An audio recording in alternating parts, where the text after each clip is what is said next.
Hey guys, what's going on? It's Eli, back with another review video, and continuing on with Snow White Movie Week, and yes, that's right, the next Snow White film that I'll be reviewing, and this being the first of the three live-action Snow White films, and as I teased in the last review video, and yeah, this one piece of live-action Snow White movie material and such, I gotta say, well, first off, let me just say that I have seen this before, okay? But it had been a long time since I've seen it, and of course, having to do a rewatch of this, and as of now, I'm doing my review on it, yeah, I had completely forgotten how pretty good this one live-action Snow White film turned out. Yeah, I mean, it's unfortunate that, because it wasn't that really well-received, but is it really that bad? Again, I thought that this was a really good, delightful live-action Snow White movie, yeah. And geez, 50% on Rotten Tomatoes, and that's a shame. I don't get it, because it's really good. So yes, that's right. The first live-action Snow White film that I'm reviewing from 2012, Mirror, Mirror. Yes, Mirror, Mirror. Again, this is not all that bad. I really enjoyed this. Having done a rewatch of this, I had forgotten a good chunk of what goes on in this movie. Like I said, I've seen it before, but it's been a long time. I remember one of the last times I watched it was with my mom. But I do remember when this came out, my earliest memories of this movie, and the first things I have to say about it. And of course, since I did a rewatch, yeah. Well, I remember when this was coming out, along with another Snow White film that would come out a couple of months later after this one. Is it not obvious? But yeah. Yeah, and I don't think, no, I didn't get to see this in theaters, but until it came out on digital, and yeah, I remember my mom and I watching this, and I'm pretty sure that the first time I did watch it, well, I'm sure as though that, yeah, I enjoyed it. But having rewatched this, oh yeah, this is really good. Yeah, I've completely forgotten until now that this is a really good and delightful live-action Snow White film. Yeah, everything from beginning to end. And the story/direction that this Snow White movie does, and it's got a great cast of talents, and yeah, from Lily Collins and Julia Roberts, and what they bring to the two main characters, and along with the others, from Nathan Lane, Armie Hammer, and of course the dwarf characters, just, yeah. And, beautiful costume and wardrobe, the setting, the music and score, the funny/emotional moments, the intenseful moments, and, the fact that there's action and fight sequences in this Snow White film. And yeah, this not being the only one where, we have action and fight sequences, especially Snow White herself in the action/battle, because again, another live-action Snow White film having the same thing too, with action and so on. Yeah. But yeah, just overall, Mirror, Mirror, I think, in my opinion, and it's my opinion, of course, my opinion alone, I don't think it's a disappointment. I know, and yeah, because this didn't do so well, but yeah. But to me, I really enjoy this, and I'm sure some of you, any of you that have seen this, you would think so too. Yeah. It's really good, and I don't know, because I'd say this would probably be one of my top favorite movies And having rewatched it and realizing that, oh my gosh, I've completely forgotten that this is actually really good. So, yeah. And no offense to, say, the other Snow White films, especially Walt Disney's Snow White and the Seven Dwarfs, okay? No way would I be disrespectful to that. But I'm just saying, I thought that this piece of Snow White movie material was really good, and yeah, I'm just saying, again, I enjoy Snow White and the Seven Dwarfs. I made that clear in the last review, but anyways, but you get my point. Yeah, but again, overall, Mirror, Mirror, it's not as bad as it seems, and it's a delightful, fun film to watch. There you go. Yeah, fun to watch. All right, so, as always, for me, read the description / the story. Snow White, an orphaned princess, is the rightful ruler of her kingdom, but a jealous, evil queen. Of course, we would know this by now, the queen being jealous, schemes to gain control. When a charming prince spurns the queen in favor of Snow White, she has the princess thrown into the woods to be devoured by a fearsome beast. Rescued by a band of dimwitted, if I'm even pronouncing that right, again, you know me sometimes, highway robbers, which being the dwarves, Snow White vows to take back her realm from the treacherous queen, and with the help of her small rescuers, roars into action. Okay, so, getting into the film itself, yeah, because, and it's nice to see in most fairy tales,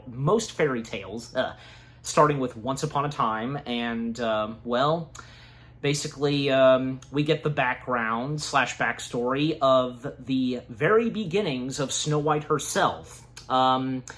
Snow White was born, and unfortunately, Snow White's biological mother died due to childbirth, and, the king was the only parent that Snow White has now, and the king raising and taking care of Snow White himself, and, a happy life for the king, raising his daughter, but at the same time, because without a mother to be there for his daughter, and, even the king, and as I read in the description / the story, was planning for his daughter to, be next in line to take the throne. And, but because he not really able to prepare his daughter for everything, and still needing for there to be a mother, and thus he remarries, finds a new queen, and little does the king realize on whom he's married, because he's in love with his new queen, from the stars, and so loving her from the stars and so on, and even we see a glimpse of this moon necklace, and unfortunately, black magic emerges in the kingdom, and the king has to disembark for a while, and he says goodbye to his daughter, and as the narrator, describes this and tells us this, and the king leaves behind his favorite dagger to his daughter, and thus he disembarks, but unfortunately, when he made his way into the scary woods, he never came back. He mysteriously disappeared, like that. And, the daughter of the king, which being Snow White, left in the kingdom, now being raised by her stepmother.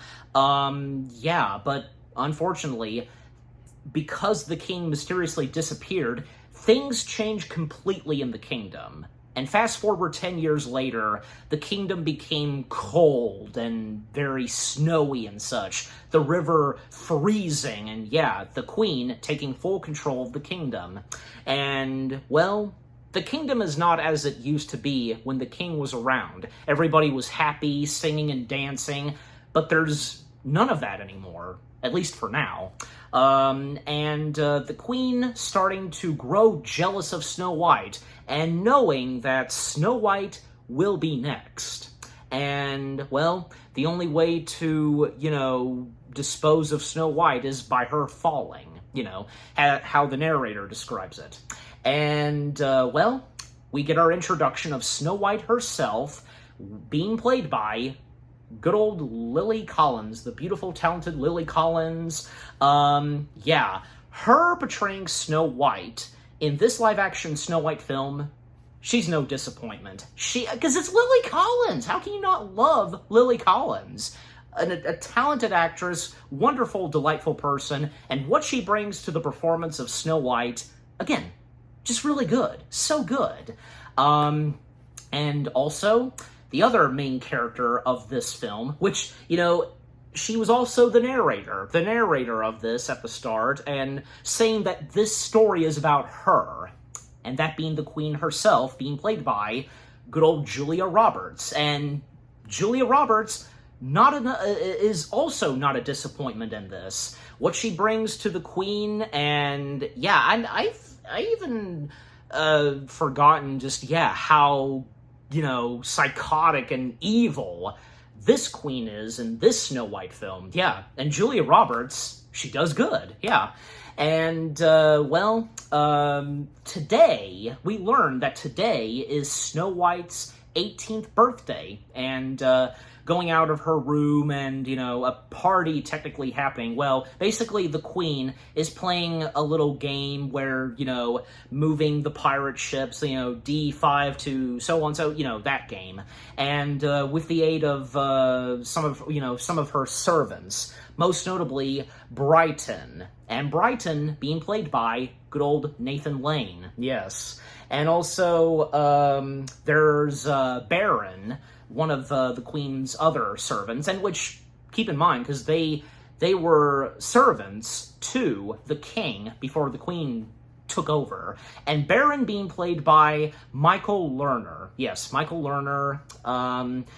Yeah, because I know I've seen him before. And yeah, may he rest in peace, because, yeah.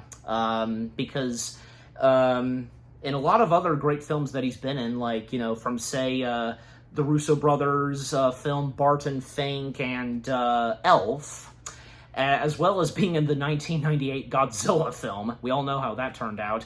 And being in Harlem Nights. Yeah, those are his best well-known films that he's been in. But yeah, so he's Baron, again, one of the other servants to the Queen, and helping out the Queen play the game and such, and Snow White popping in, and the Queen noticing her and, asking Snow White if there's a fire and so on, and Snow White explaining to the Queen that today is her 18th birthday, but yeah, the Queen could care less. And golly, because the dialogue that she has directed at Snow White, and even, like, say, commenting that, she hates her hair, and again, the jealousy and rage that she has towards Snow White. At least, at times, she takes this very calmly. Yeah, sometimes, but yeah, in her way. But yeah. Yeah, because it shows that things are not the same in the kingdom and with what the Queen has done. And I'm pretty sure, yeah, because the servants, they're well aware of this, but there's really nothing they can do about it for now. And then at one point, and to speed things up, because, well, we then get the introduction of one of the next main characters, the Prince Alcott. I think I'm pronouncing his last name right, his name, being played by Armie Hammer, yes. And he, and along with his right-hand guy, servant, I should say, his sidekick and such, Charles Renbach, yeah, being played by Robert Ems, they're on an adventure and making their way through the woods, and it's daytime, thankfully, because, they're lucky to not be out there in the middle of the night, because it's mentioned where, apparently, in the woods, there's this fearsome beast, and as I read in the description / the story. And at one point, the Prince and Charles, they are ambushed by these giant figures in black, and they basically, attack them, and they have them surrounded, and basically they're dwarves, and they have this way of making them be taller. These contraptions they have, for their legs, and yeah, our cast of our dwarves. Well, we have Napoleon being played by Jordan Prentice, if I'm saying that right. Yeah. Halfpint, being played by Mark Povinelli, if I'm saying that right. Grub, being played by Joe Noffo. I think the G's probably silent. Grim, being played by good old Danny Woodburn. I know him because I've seen him in a lot of stuff, and especially on TV. There's Wolf, being played by Sebastian Saraceno, if I'm saying that right too. And there's also Butcher, being played by good old Martin Kleba. He'd be best known for being the short dwarf pirate crew member from Pirates of the Caribbean. But more than that, not to mention that after being in this live-action Snow White film, fast forward, him being a part of the Disney live-action remake of Snow White and the Seven Dwarfs, where coincidentally, because, yeah, I think it's obvious, Butcher in Mirror Mirror is the Grumpy, and thus in the next piece of Snow White live-action film and such, he would play Grumpy. That's crazy, just, yeah. And I'm pretty sure, I don't know, because, people, I guess, I wonder if, some people would seem to forget that before being in the live-action remake of Snow White, Disney, Martin was in another live-action Snow White film, which being in this, where he technically played a Grumpy-like character. So, yeah. And finally, there's Chuckles, being played by Ronald Lee Clark. Yes. So that's our cast of 3, 4, 5, 6, 7 dwarves. Well, of course it's 7. Just why would it not be?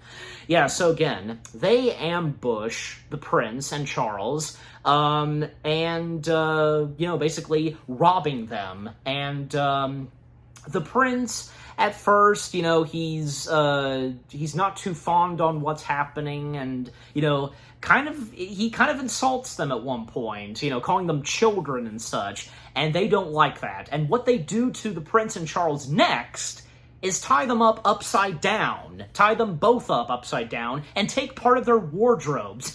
The prince is shirtless, but still has pants, and Charles, he still has wardrobe, just, underguards or something, underwear, clothes, whatever. Yeah.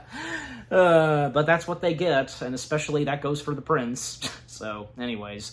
And coming back to Snow White, because, there's a moment where she goes into the kitchen of the kingdom, and all of the servants / maids surprise her with things like a cupcake or something. Yeah, because they hadn't forgotten her birthday, and yeah, wishing her a happy birthday, and Snow White blowing the candle. And one of the servants / maids, being Baker Margaret, yeah, I think I'm saying that right, being played by Mare Winningham.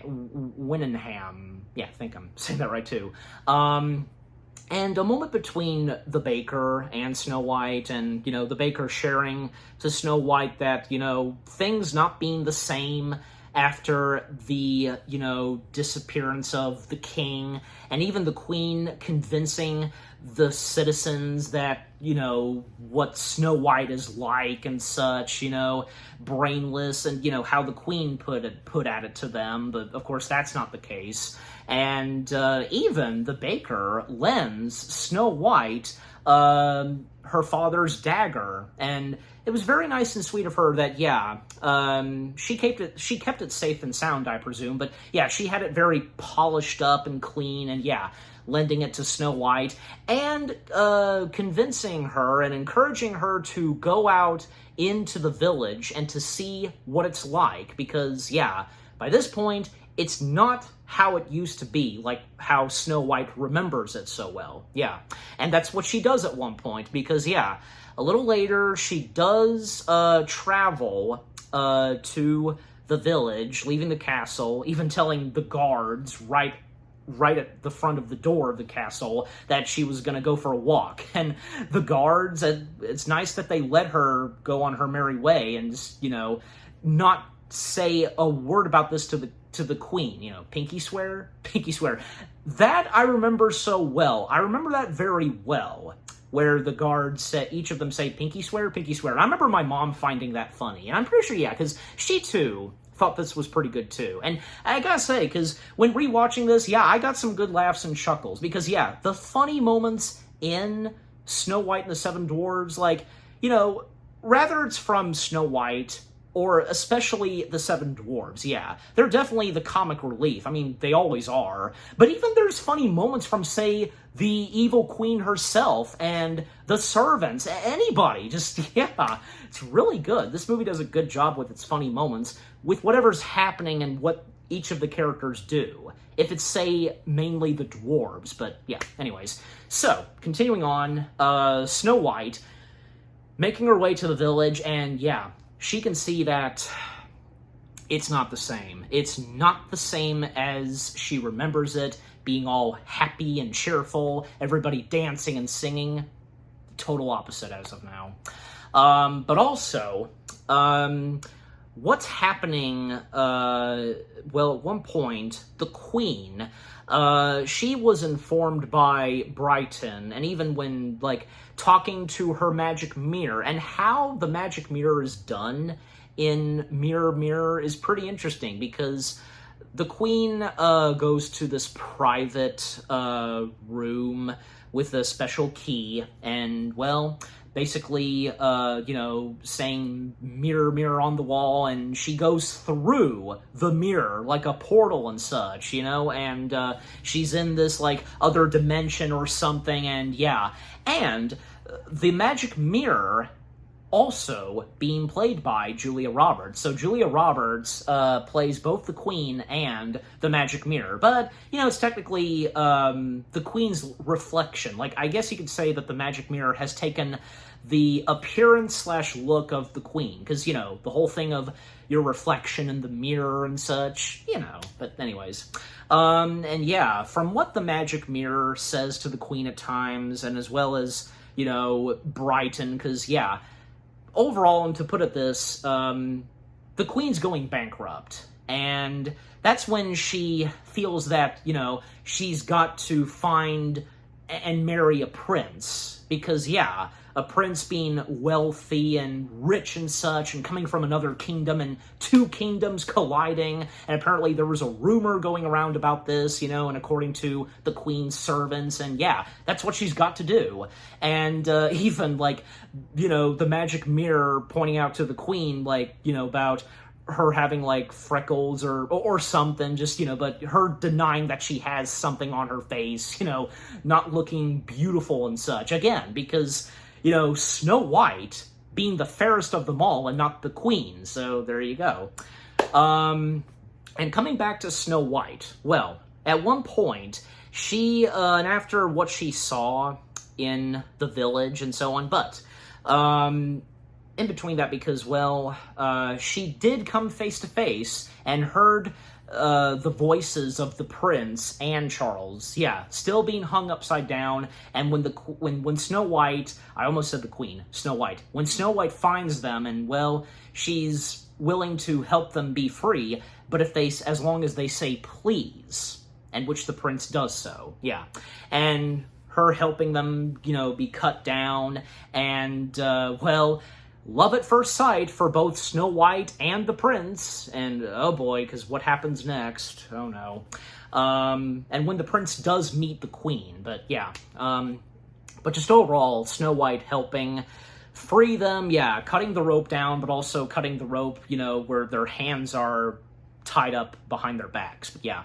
And, well, that's the last they see of each other for now, because her going south and the Prince and Charles going north, and yeah, eventually, yeah, they make their way to the castle, and, yeah, not the, first, not the look and appearance that the Queen was expecting, because, yeah, again, their wardrobe having been stolen by the dwarves, and the Prince establishing this to the queen. And yeah, and it seems as though that the queen, she's found herself a prince to marry and so on. Yeah. And not to mention, at one point the queen, well, she's planning to throw a party. And, for the prince, of course, being there. And, well, at one point, the prince has Charles go back to the kingdom. And, yeah, to get this out of the way, because, yeah, the prince, he's the prince of, Valencia, if I'm even pronouncing that right. But again, you know me sometimes. So, yeah, that's where he comes from, the prince of that place. But, yeah. So again, he has Charles go back, and yeah, we don't get that much of Charles after this, after he heads back to where they came from. So yeah. However, Charles did point out to the prince that he he's very suspicious and senses that maybe the queen is trouble. And boy, was he right. Little did the prince know at first and what would come next. But yeah, so overall, Charles leaves, the prince remains, and yeah. And, well, again, like I said, a party being planned, and also, how is the queen going to pay for all of this for the party and so on.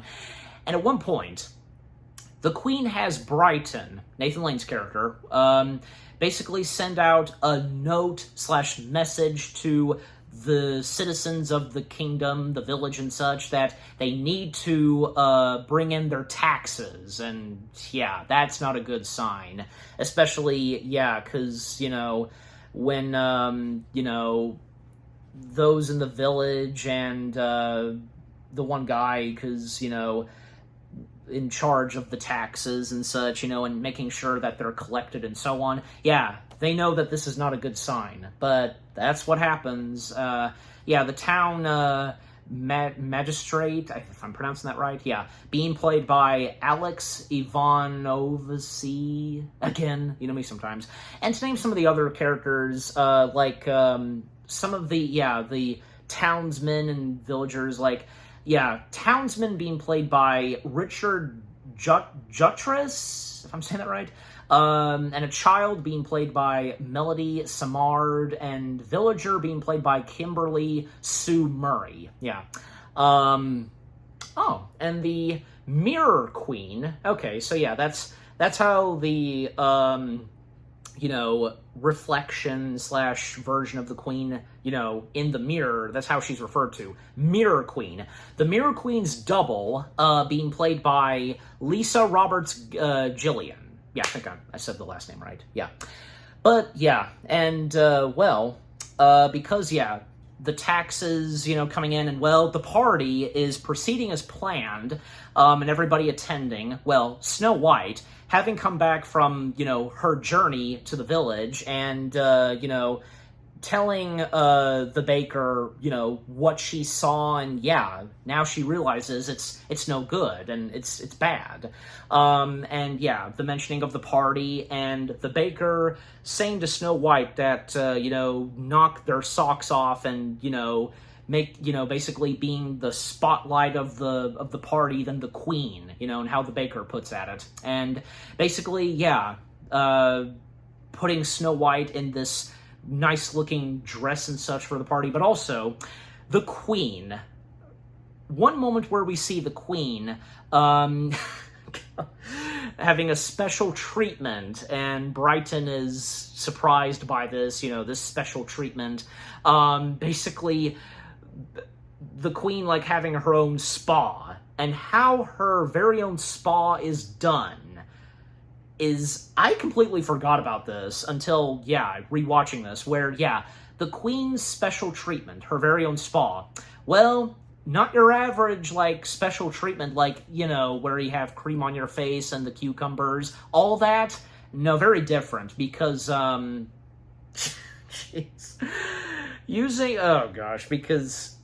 using bird poop to put around her face, and, what it is that's put around to cover her eyes, but also using bees to swell up her lips, using snakes and worms to dip her fingers in, just... What kind of treatment is this? Like, this was her idea, I presume, but yeah, it's very weird. But that's the queen for you and how it's being done, but yeah, anyways. But overall, yeah, her being prepared and such for the party, and thus the party beginning, and, well, some of the guests' wardrobes, and that goes for Snow White and the prince. Not what you would expect, because, yeah, most of them, their wardrobes being animal-themed. Like, Snow White is dressed up like a swan, and literally has, like, a swan head on top of her head and such. And the prince, well, most notably, he's wearing a top hat with rabbit ears, and yeah, the next time Snow White and the prince would come face-to-face with one another, and yeah, surprised to once again see each other. And this dance that happens, well, to best put at it, because, yeah, from one partner to the next, dancing with a different partner, but the prince, he wants to talk more with Snow White, and basically nudging and, pushing aside whom else, is supposed to step in dancing with Snow White. And little does the queen realize for a moment that, and she can't see whom the prince is talking to and why he hasn't made his way dancing with the queen. But eventually, yeah, the queen realizes this, and with the help of Brighton and so on, and yeah, Snow White is in deep trouble here. And the queen setting Snow White straight when, yeah, because Brighton was ordered to, go and get Snow White, and yeah, Snow White being interrogated by the queen, and what happens next is, she orders Brighton to take her out into the woods and execute her. Well, basically just leave her there to be, killed and eaten by the beast in the woods, and that's what happens.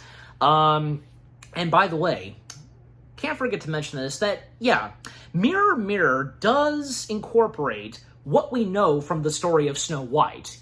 Snow White in the woods, the queen jealous of Snow White, finding ways to get rid of her / dispose her. Well, like, when the failed attempt on trying to kill Snow White, whom that the queen hires and orders, to kill and murder Snow White does not oblige. Yeah, telling Snow White to run, and her running through the scary woods, and thus finding her way to where, the dwarves live, and from there on, just, yeah, some of that being incorporated, of course, into Mirror Mirror, and that's nice to see. But how it's done, in a different way. And I think that how it's done in Mirror Mirror was pretty good, yeah. But anyway, so yeah, Brighton, well, he has no choice. He does take Snow White into the woods, and he just can't bear to, keep following the order that the queen gave him. And thus, he tells Snow White to run, because, yeah, when the beast is lurking nearby, yeah, that's when he tells Snow White to do the same thing that he's going to do. Run! And yeah, he's running back to the kingdom, while Snow White, well, she's got to find somewhere to hide and run away from the beast, and yeah. And eventually, yeah, at one point she hits a branch, and she stumbles upon this cave, this house and such, and apparently, yeah, after hitting a branch, she was knocked out. And when Brighton came back to the kingdom, well, he pretended, saying to the queen that, he succeeded on killing, well, yeah, because his task was to kill Snow White and to bring back her liver and, and so on. And that's what he does, but that's not what it was. That wasn't Snow White's. And the queen thinks that, yeah, Snow White is done for, and even mentioning to Brighton that they will make an announcement to those in the kingdom that Snow White is declared dead. Then when we come back to Snow White, well, by this point, she regains consciousness, she wakes up the next morning, and finds herself inside of this house where we see our 7 dwarves. And they're not really sure, especially that goes for Butcher. Butcher doesn't think it's a good idea, for her to be here, and some of them as well, but yeah. But Snow White explaining to them at one point that, she was basically out in the woods to be sent to be killed, and by the queen, and them being well aware of the queen and such. But again, they're not really sure on Snow White, and just but even like some of the dwarves, from Grubb and the others, they start to like and care for Snow White. But as for me, especially Butcher, not that much. And at one point, because, they leave Snow White at their place, because, at one point, they do allow her to stay for one night, and especially, Butcher, allowing Snow White to stay for one night. But, then they head out and doing their business, robbing and so on. And, because Brighton, at one point, he went to the village to collect the taxes. And, that's what happens. And, after that, Brighton in the carriage, being, taken back to the kingdom. But the carriage is hijacked by the dwarves, detaching the two horses, pulling the carriage, and and them ambushing poor Brighton, taking his taxes, and at least they spare him. All they want is just the taxes, and that's what happens. And they even take his wardrobe, because when Brighton shows up again at the kingdom, and reporting this to the queen, that the taxes were stolen by those, dwarves and such, the midgets and so on, how they put at it in the movie, describing the dwarves. And by the way, the prince, because, more on the prince, because, the queen still attempting for the prince to fall in love with her, and even when she's trying to ask the prince to marry her and so on, but that was interrupted when, Brighton showed up, and as I just said. And there is another solution, and for the prince, for the queen still attempting for the prince to fall in love with her by using a love potion, and even the more talk that she has with her magic mirror, and even the magic mirror warning her, the risk and cost of, using magic and such, and but ultimately, a love potion is made and such.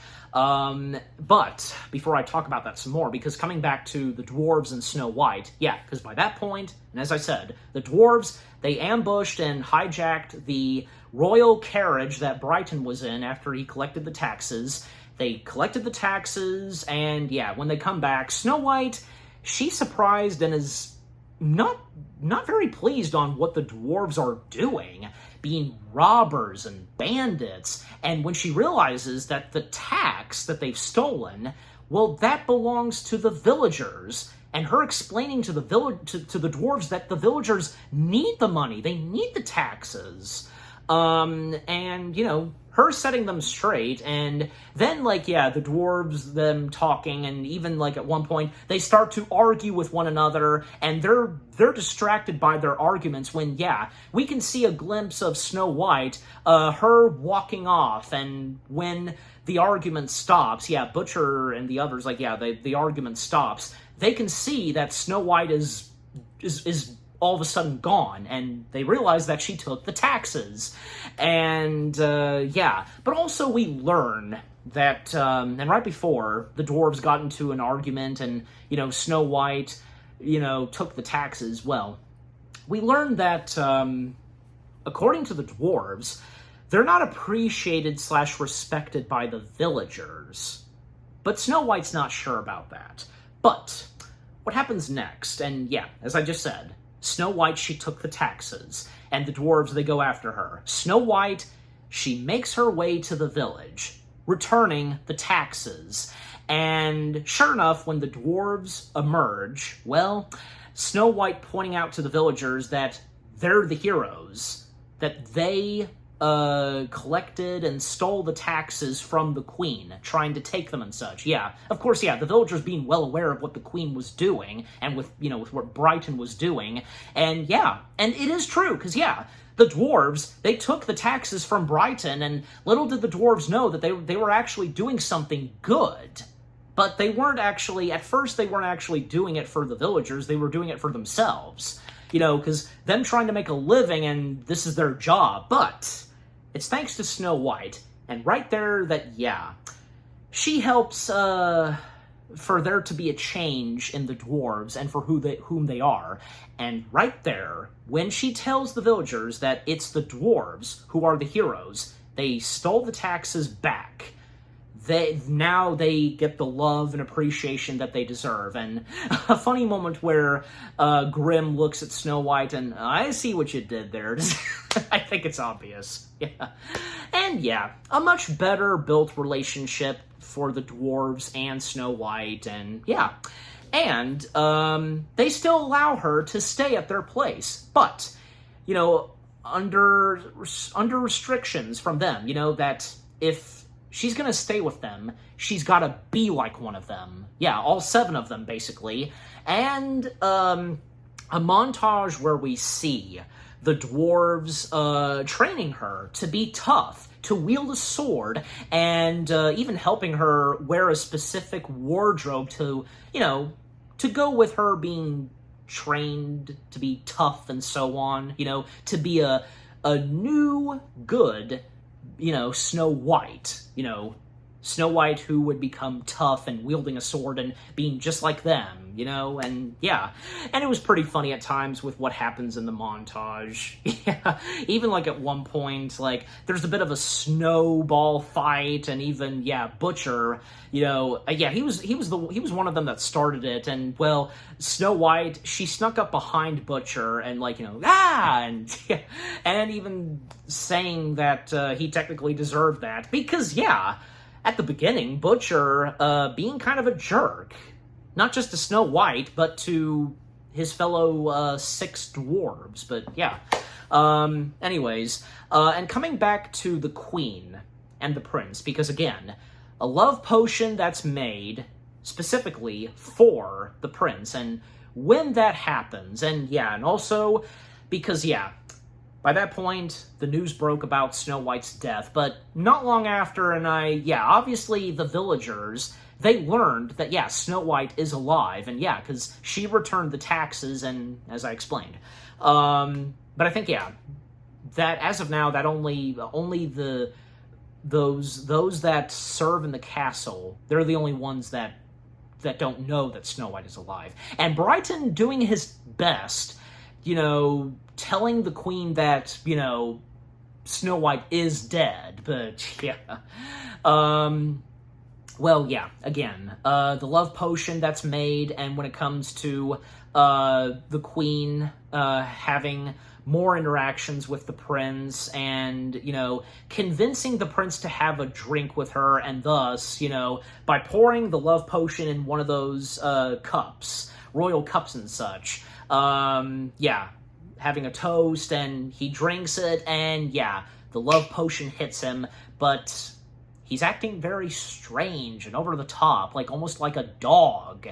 And that's, well, because yeah, and when he even is jumping all over the place, having a little bit of the zoomies, then, just getting on top of her on her bed and licking her face, well, she discovers, looking at the bottle, it's puppy love. No kidding, because, yeah, why else would he be acting almost like a dog? Puppy love! The potion was puppy love, not love, in the way that she was doing to him. Even having the prince at one point, distracting him, having him fetch a pillow or something, yeah. Throwing it off the balcony, and it almost makes you think that, oh no, he's gonna jump for it, but no, just running through the castle and going for it, just... Oh, jeez. But, yeah. She messed up there, yeah, because not the correct love potion for the prince, but, yeah, anyways. And coming back to Snow White, because, yeah, by that point, she's been trained and so on. But Oh, yeah, because before the love potion thing, there was a moment where, yeah, the prince being aware of what Brighton was reporting to the queen, that the taxes were stolen by the dwarves. He knows who they are, and yeah, because when he first encountered them, so he and some of the kingdom's guards going into the woods to find those dwarves, and a little fight that we get between the dwarves and the guards, even Snow White, yeah, when Snow White and the prince would cross paths once again, and when the prince realizes that she's tangled up with the dwarves, and now she can fight, and a sword fight between both Snow White and the prince. Yeah, but at the same time, despite them having a sword fight, well, they still have feelings for one another, and almost about to kiss each other, But overall, it ends pretty badly, and just, yeah. But, yeah, and after that, and, well, because, the guards and the prince, they got beaten down by Snow White and the dwarves, and once again, their wardrobe was stolen, and, yeah, we even get to see the guards, their faces out of those special helmets, and, yeah, and after that, because, again, the whole love potion thing, as I said, and, yeah, and the dwarves and, Snow White, them having dinner and such, and, yeah, because there are times where, yeah, Snow White would prepare a lovely, fancy dinner for them, make them good food. And of course, yeah, that being a part of the character of Snow White, as we all know, fixing supper for them and stuff like that, being a good cook, yeah. Anyways, so yeah, and at one point that evening when they're feasting and such, apparently, because, yeah, Grub, he happened to hear the word that the queen is going to marry the prince, and Snow White, she becomes very upset by this, and despite what happened, the sword fight they had, she's still having feelings and falling in love with the prince, and yeah, this is very devastating for her. And the dwarves, they're wondering why she's upset, and, each of them saying that, she's in love with the prince, duh, like, that whole thing. And by the way, there was a funny moment where, yeah, because in some ways the queen kind of found out that Brighton lied to her, and because it's mentioned before the next time the queen would come face to face with Snow White, that, yeah, realizing that Snow White's alive, she kind of found out and, yeah, being very pissed off towards Brighton, and even at one point, and with the help of the magic mirror, punishing poor Brighton, turning him into a cockroach, basically.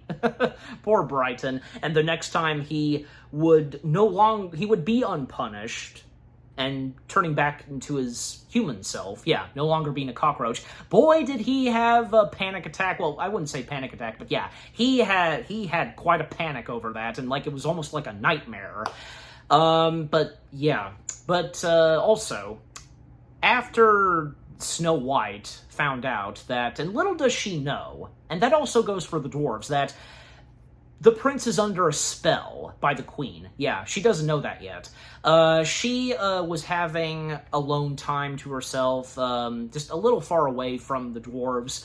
But then at one point, out of nowhere, and this is the magic mirror's doing. Yeah, the magic mirror who takes the form and look of the queen.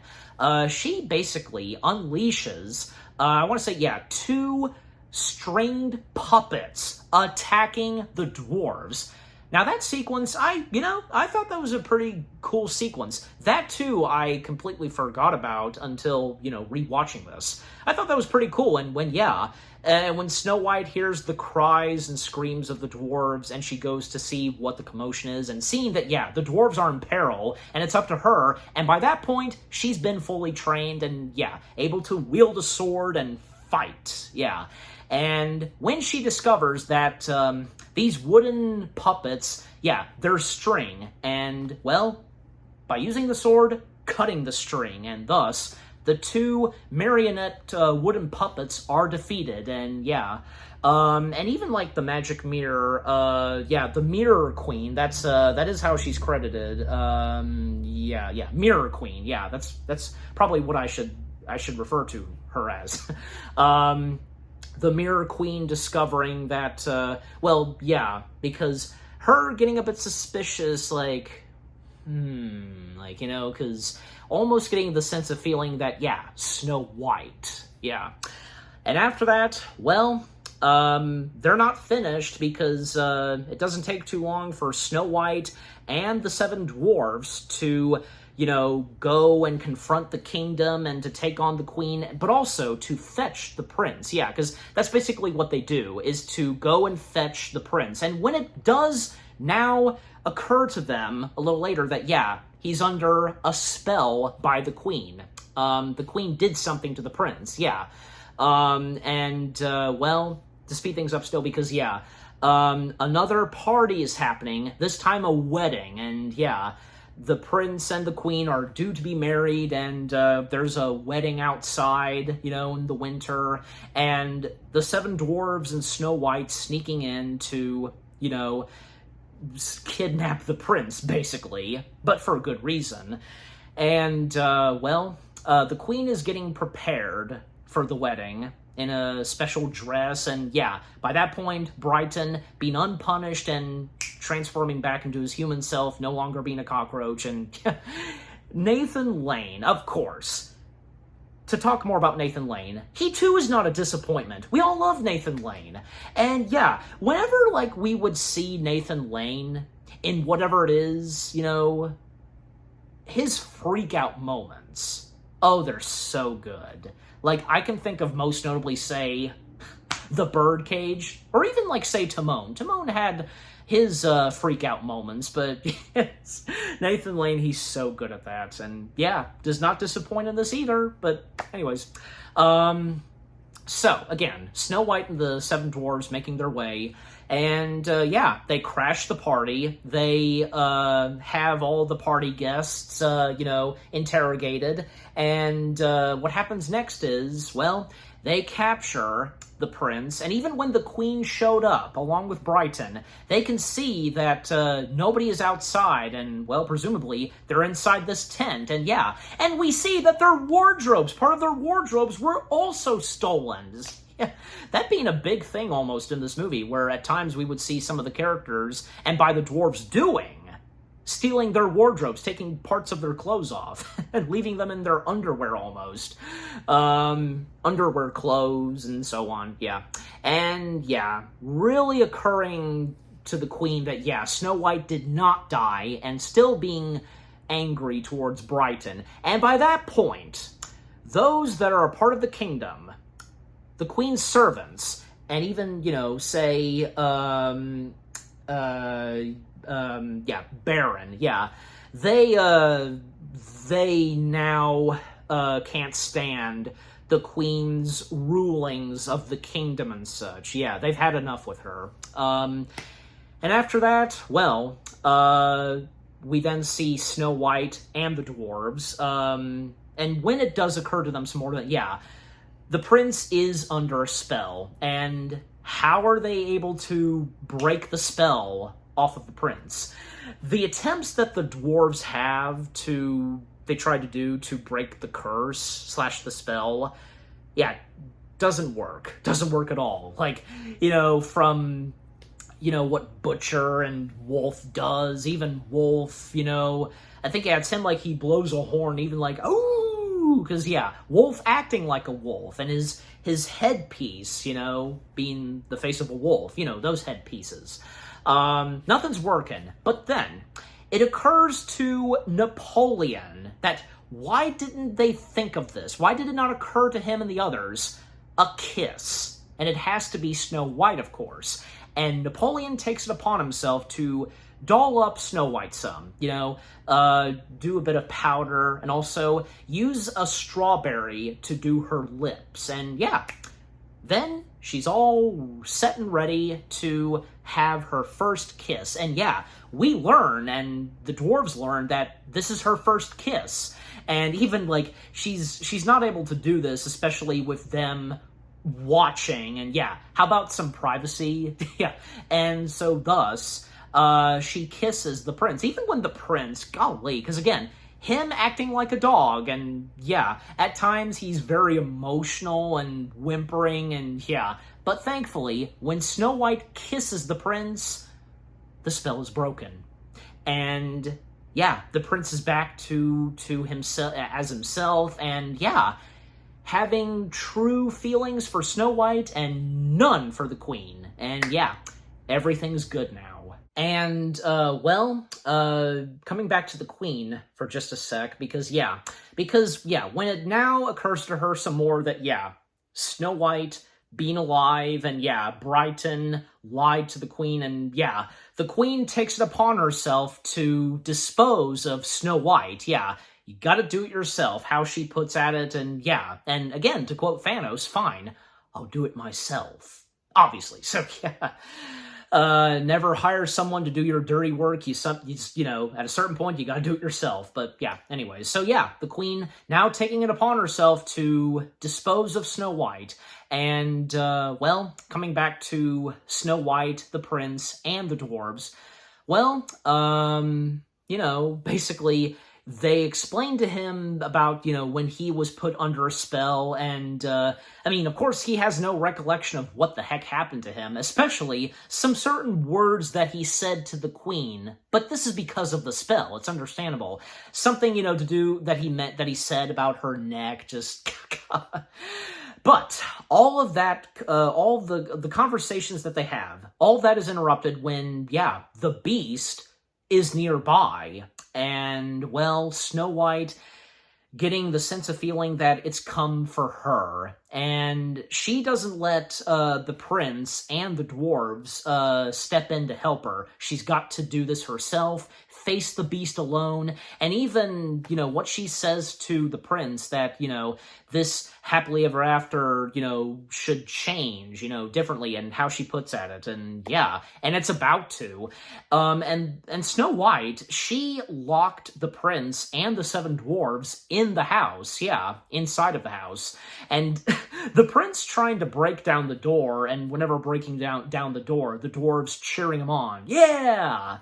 And yeah, Snow White out in the woods, about to confront this beast that we had not seen all throughout the film, but until now.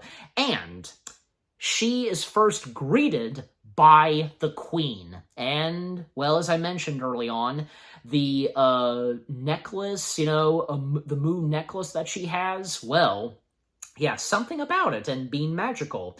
And yeah, when we do see this beast finally, this fearsome beast, almost kind of looks like a dragon, but it doesn't look that scary looking, in my opinion. I'm just saying, and it's not that very big anyways. Yeah, and by the way, the beast was voiced by Frank Welker.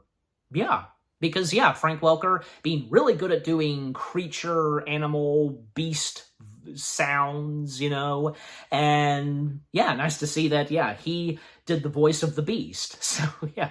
And basically we learn, and Snow White discovering that the beast is under the queen's command, and the beast will do anything that the queen commands, and, thus, the queen ordering the beast to kill Snow White, and that's what happens. But, meanwhile, the prince, and the dwarves, they find a way to, get themselves unlocked, and apparently, and thanks to Grubb,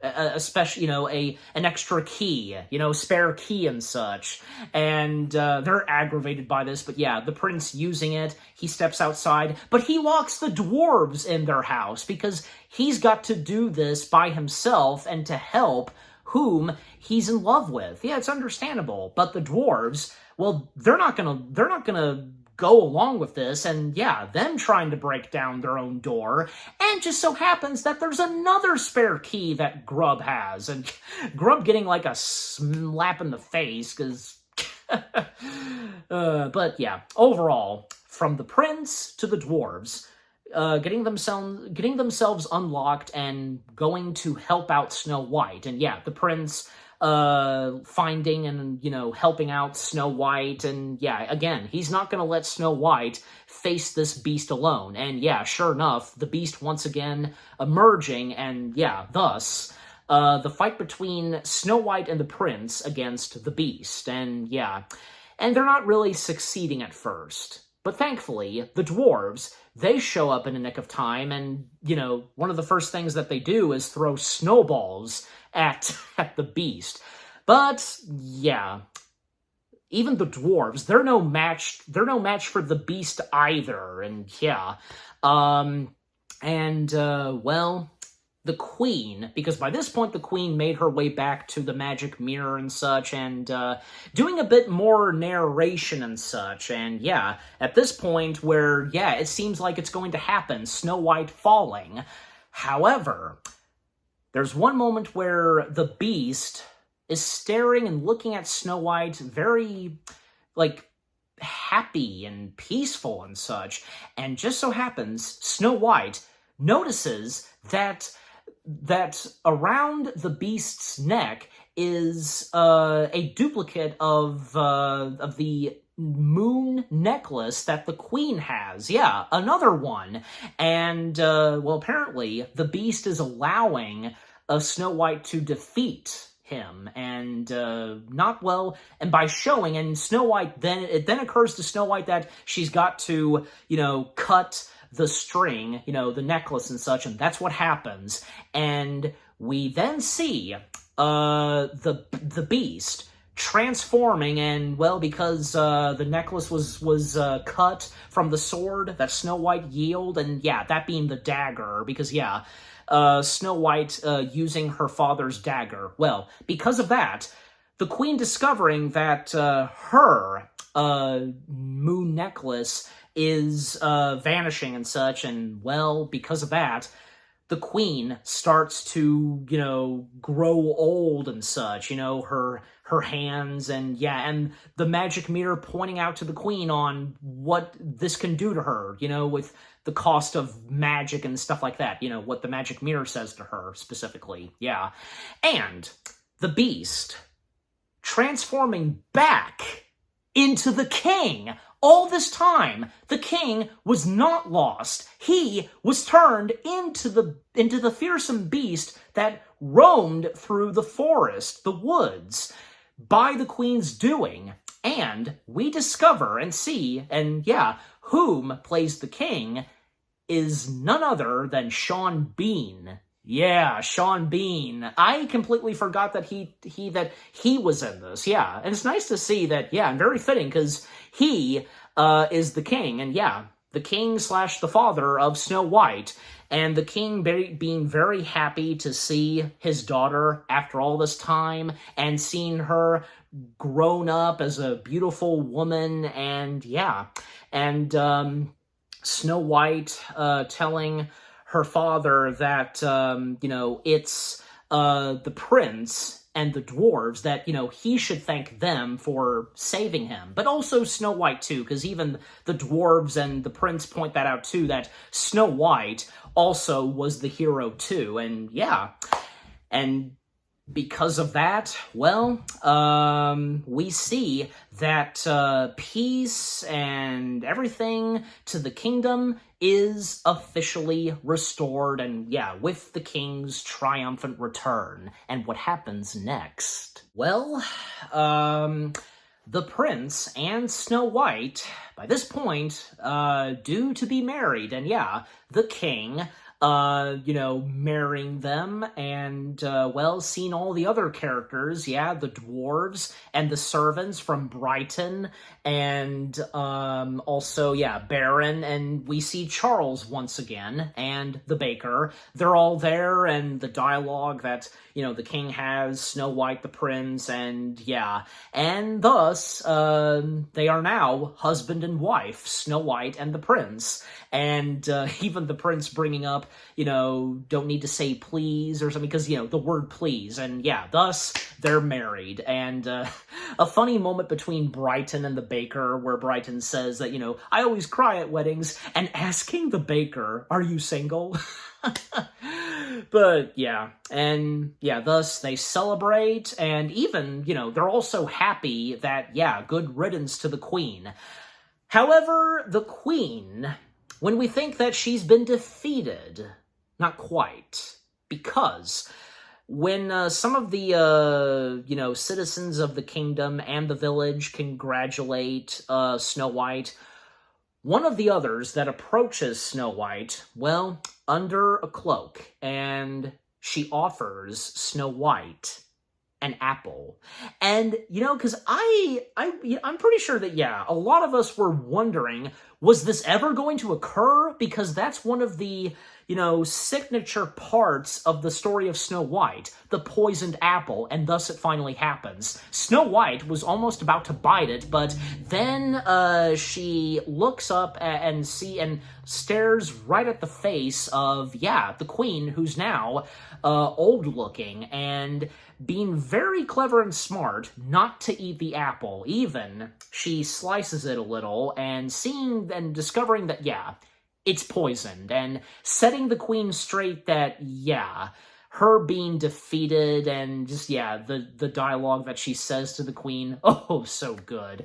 And, well, apparently, the magic mirror, yeah, the magic mirror is defeated, and even, I'm pretty sure, yeah, the magic mirror just flat out accepted the fate and such, that, yeah, being shattered, and that's what happens. The world of the magic mirror, and yeah, being shattered and destroyed, and yeah. And even though we don't see it on camera, on screen, we presume that because the magic mirror shattering and being destroyed once and for all, well, along with the magic mirror, so does the evil queen. Yeah, her being defeated as well. But yeah, and yeah, so that's the end of the magic mirror and the evil queen all together. And yep, definitely, because yeah, happiness, peace, all of it being restored. Yep, and well, the camera panning away and, yeah, getting a beautiful shot of the castle and the words, the end. But also, right before the credits start, we see, like, an epilogue, well, aftermath, and basically what happened to all 7 dwarves and what each of them did. Like, Chuckles being a part of a circus, Grim, he started writing fairy tales. Get it? Because his name's Grim. And Grub having lunch, and all the others, what they did, just pretty funny. But after that, and even when the credits start to roll, we get a song number, and I won't lie, because the song number that we get, and when the credits start, which being I Believe in Love, being sung by Lily Collins, and also, the song was written, and with the lyrics, by Alan Menken. I think I did know about that, but I forgot until now, and that's nice to see, and very fitting, because, well, Alan Menken, he's no stranger to fairy tales, and yeah, nice to see that he was responsible for bringing this song to life, and, well, along with Lily Collins' beautiful singing voice. And yeah, I think that I Believe in Love is a pretty good, catchy song, and, from Lily's singing, her and the rest of the cast dancing, just, yeah, really good.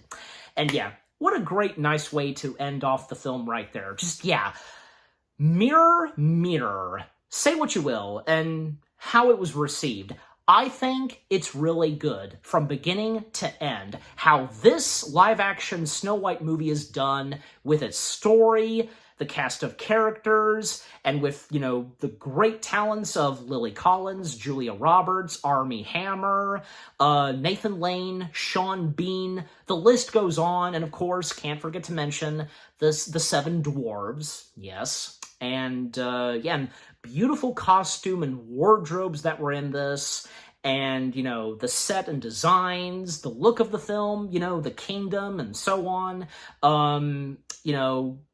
great action and fight sequences, and seeing Snow White herself, being trained, and yeah, her wielding a sword, and yeah, being a hero as well. And the funny moments and the emotional moments were good too. Some certain moments you weren't expecting, because yeah, a few twists here and there, and just yeah, really well done. Just yeah, overall, Mirror, Mirror is a really good Snow White film, in my opinion. And also, yeah, I Believe in Love, good song number. Just, yeah, overall, Mirror, Mirror, I really enjoyed it. It's good. I really enjoyed it. Just what more do I have to say? And I'm giving Mirror, Mirror, well, what the heck? And because, how much I've said that I've enjoyed this, I'm giving it, 8 out of 10 stars. Yes, 8 out of 10 stars for Mirror, Mirror. And what about you guys? What did you think of Mirror, Mirror itself? Any of you, like me, remember seeing the trailers, promos, and if any of you had seen this in theaters, or when it came out on digital, DVD, Blu-ray, do you think that this is a pretty good Snow White film? Do you feel the same way as I do? Who were some of your favorite characters? How they were portrayed in this Snow White film? What were some of your favorite moments? Funny moments, emotional moments, certain moments that happened in this movie, and moments that you didn't see coming with its twists here and there. Just, yeah. And, if you got a kick out of, the song number, at the end credits, I Believe in Love. Just, yeah, overall, what do you think of Mirror, Mirror itself? And with what I've had to say, my review, and yeah, what did you think of my review? Leave comments and give this review video a like, as always. And so, with all that being said, thank you very much for watching. I hope you guys enjoyed my review of Mirror, Mirror. More review videos are coming your way. They're going to be awesome. Keep looking forward, and I'll see you guys in the next video / review. And, welp, Snow White Movie Week is still continuing. 2 more Snow White films left for me to review, and them being live action. Stay tuned, because the second to last Snow White film that I'll be reviewing, well, as I mentioned a couple of times, that same year, and a couple of months after Mirror, Mirror came out, we would get another live-action Snow White film where, in this one, it too has action and adventure, and Snow White, her wielding a sword and everything, just, yeah. And coming straight from Universal Pictures, and starring the talents of Chris Hemsworth and Kristen Stewart. Yeah, is it not obvious? Of course you know what's next. Yeah. Again, stay tuned for that. Take care, and peace out.